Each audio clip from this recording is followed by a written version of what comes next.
Ngakpa Chögyam Rinpoche, thank you very much for talking with us today. You and Kajol Dechin are the lineage holders of the Aroter lineage. We really appreciate your time and in your many decades of studying and teaching. We know that you have often cited the works and teachings of Trungpa Rinpoche. And this May 2020 here in Vienna, we'll be hosting a conference on the teachings of Trungpa Rinpoche, looking at his legacy, his contributions to the Buddha Dharma in the West, and we'd be really interested in actually your own personal perspective. If you could talk a little bit about the personal connection that you made when you encountered the teachings of Trungpa Rinpoche? Well, I encountered them through the books. Unfortunately, I never met Chögyam Trungpa Rinpoche, but it was an extremely powerful experience simply to read what he'd written. It's at that time the books available were only Herbert Günther, Evans Wentz, and there was a particular style of presenting the teaching that was quite stiff and in some cases almost like reading Shakespeare in English. And it's still like that in many cases. And I often say that without Chögyam Trungpa Rinpoche's example, I would not be writing as I write now, because he actually, in his writings, gave me license to speak English. Otherwise, I really would not have known that that was possible, because everyone was writing in the same style, and even the style of translation, because Nyingma translation from the Sanskrit texts is called Nyingma as opposed to Sama, and these are two different styles of translation. The Sama is the word for word. The Nyingma, or the old style, was translating the meaning of the teaching, not necessarily word for word. And I think this is really very much how Chögyam Trungpa Rinpoche taught. He taught the meaning, and that was really obvious, and it was in a language that everyone could understand. The stylistic syntax of Tibetan Buddhism did not get in the way. It wasn't a stumbling block for anyone. So they could get a direct appreciation of the teachings. The other thing, I suppose, was that although it was direct and in English, it was somehow beyond acquisition. So anybody who wanted to take it and use it in some way or replicate it would find it impossible to do that, because reading it is quite remarkable, because it's an experience. You read the words, but you can't copy them in any way, because they're a direct pointing at experience. And people have sometimes complained that, well, I read the book and then I wondered what it was about, And I said, well, you need to read it again and you need to practice. And the more you practice, the more you'll get out of the book. And people have found that that's really true. As their practice develops, they just get an increasing amount of transmission from these books. The words as an experience, as the transmission itself. And how do you see this, this presentation, how did it influence in a broader sense how we understand the Buddha Dharma in the West? Or how do you think it's influenced Buddhism and Vajrayana Buddhism in particular? That's a little harder to say, because I can only speak in specifics. I mean, in terms of our particular Sangha and how we teach, it's actually helped people realize that Vajrayana is not actually a hippie hobby. It's not an alternative. this is one of the reasons, of course, why we encourage people to go on pilgrimage, to go to Nepal and Bhutan and live in those places and realize, oh, this is just ordinary life here. These are not alternative types. These are not hippies. This is their life. And that grounds people as well. But Chögyam Trungpa Rinpoche's books have the same effect, because he's really telling people that this is not something you can use to make yourself special and different. And that really comes across all the time, where he pulls the rug away all the time from some kind of development that you can create something for yourself. That is really important for people. So the title that has been chosen with our speakers for this conference is Meditation, Materialism, and Mind, and the legacy of Trungpa Rinpoche in the 21st century. And it sounds what you're talking about, practitioners looking to hold this need for something material. Is there something that you could say about how Trungpa Rinpoche presented this, or this pulling out the rug all the time? Yeah, I think that the term spiritual materialism is extremely important, although often misunderstood or misappropriated by people. A lot of people will call spiritual materialism owning these objects, and I have to explain to them that that's just regular materialism. It's got nothing to do with spiritual materialism. Yeah. You've got to divide the two. Spiritual materialism is converting spirituality into materialism. It's not owning objects. It's more converting the teaching into something that bolsters the me project. And so I think that's extremely important, because a lot of people do that. They want to appropriate Vajrayana for their personal me project. And so everything he said undermined that. And so I think some people found his presentation deeply disappointing. But they'd be disappointed because of their own approach, because they wanted to acquire, they wanted to be acquisitive and to develop something for themselves that set them apart from others, that made them important. And that was just not available through his work. 50 years after his arrival in North America, spiritual scenes and the whole area of Vajrayana Buddhism in the West has developed.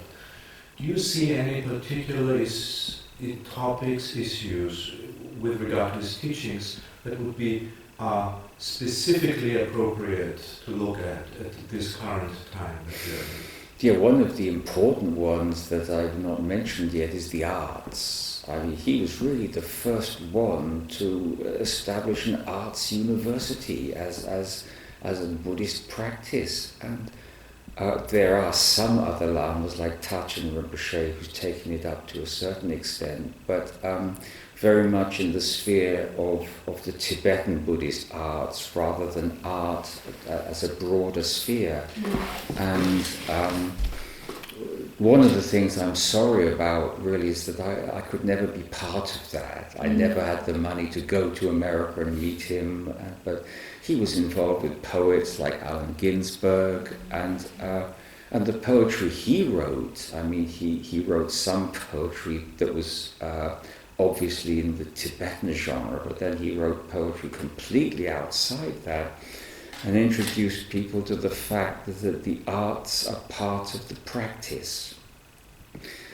That's extremely important. The other thing was also costume, that a lot of people don't understand. I used to love seeing the pictures of him in Japanese costume, in military costume, in a Scottish kilt, and there were, if you know anything about the 8 manifestations of Padmasambhava, you can see, this is what he's doing here. It's fairly obvious to me that he's manifesting through costume, and the whole question of sartorialism as an art and how you manifest in the world through your clothing as an expression of Dharma is extremely important, but I've not actually known anyone else to do that. Mm-hmm. So that is something that I would really enjoy hearing people talk about that in its Vajrayana context,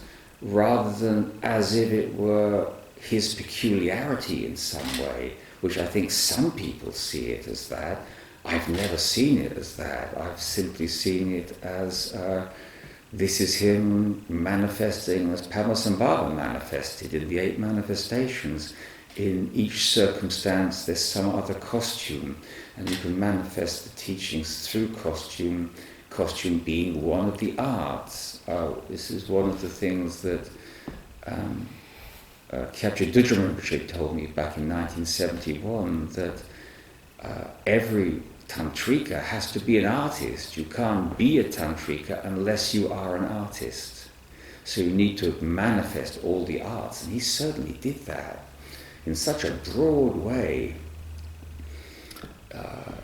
introducing things like, Ikebana and Zen archery, and these things arose, I believe, out of his connection with Shunryu Suzuki. Mm-hmm. And he was just brilliant at taking what was there and showing people how to use it, and the whole thing of dining.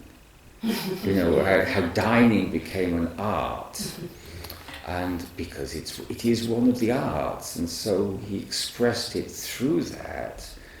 I've not found anything yet that speaks about how he addressed the arts broadly, but I think that would be really worthwhile to explore that and to bring it out as essential Vajrayana. Mm-hmm. Talking about the arts, at least to his in his later years, he increasingly presented the Shambhala teachings with the central idea of the vision of an enlightened society. How do you see this in the context of Buddhist Vajrayana practice, expanding out more to encompassing on a societal level? Well, one of the ancillary termas of our tradition that comes through Rangrig Togden is a Lingesa terma, which is similar in a few respects to Shambhala. There's an aspect of it, it contains a martial art. It contains 2 sections in terms of the martial art and then the arts aspect of it, which is one's natural courage, the other is natural dignity. Mm.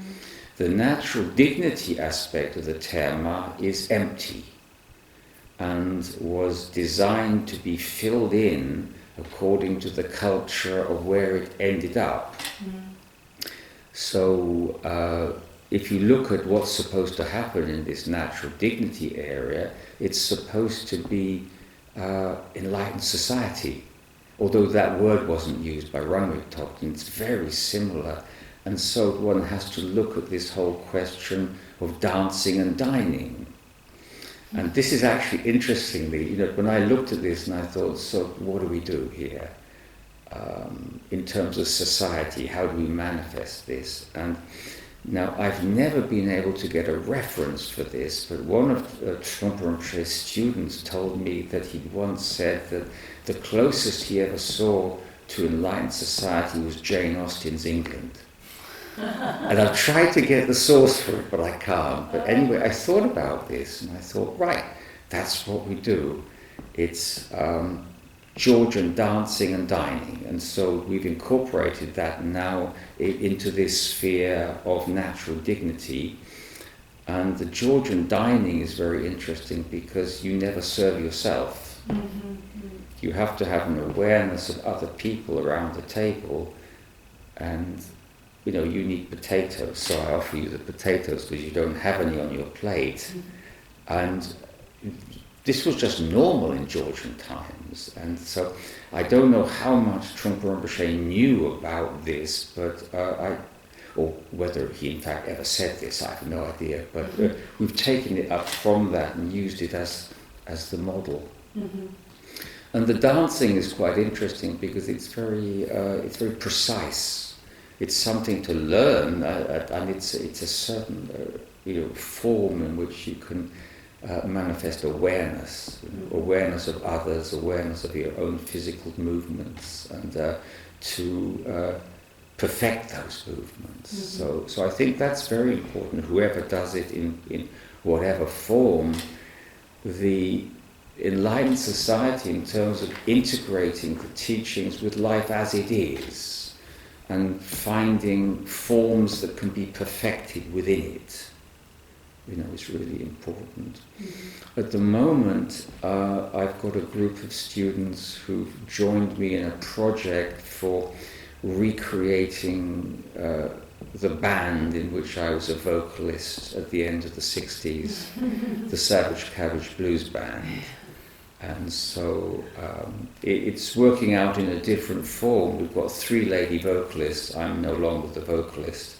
I play harp, harmonica, blues harp, and we're looking at blues as a classical form, not as some kind of popular music, but as a form like Baroque music, like classical, like romantic, those phases that this is something that can be performed well and accurately, and this is something we can do together and cooperate and put something out that has some value. So that's been very interesting for them to look at it as something that is more than just playing some form of rock music, that it is a classical form. And one last question, actually, in terms of this play of different practices of bringing a Vajrayana view to our life, and our life particularly now in the West in the 21st century. The Vajrayana has undergone a lot of change and challenge also. You see many sanghas right now in the West that are facing a lot of challenge. Are there any teachings of Trungpa Rinpoche that you particularly think would be very important to hold in mind now, at this point in time, that being honest, where we are? being honest, I think what comes through his work all the time is the necessity for being honest with yourself.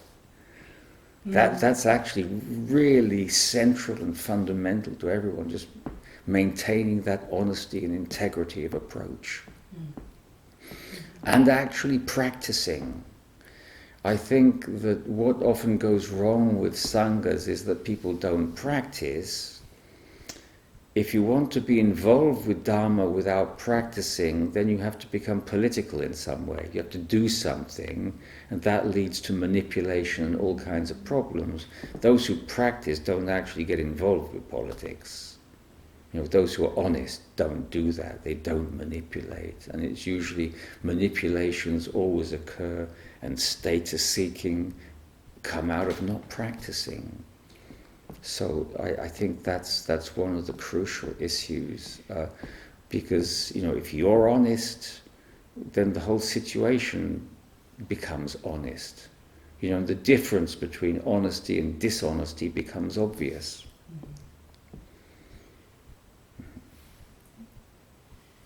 Thank you very much.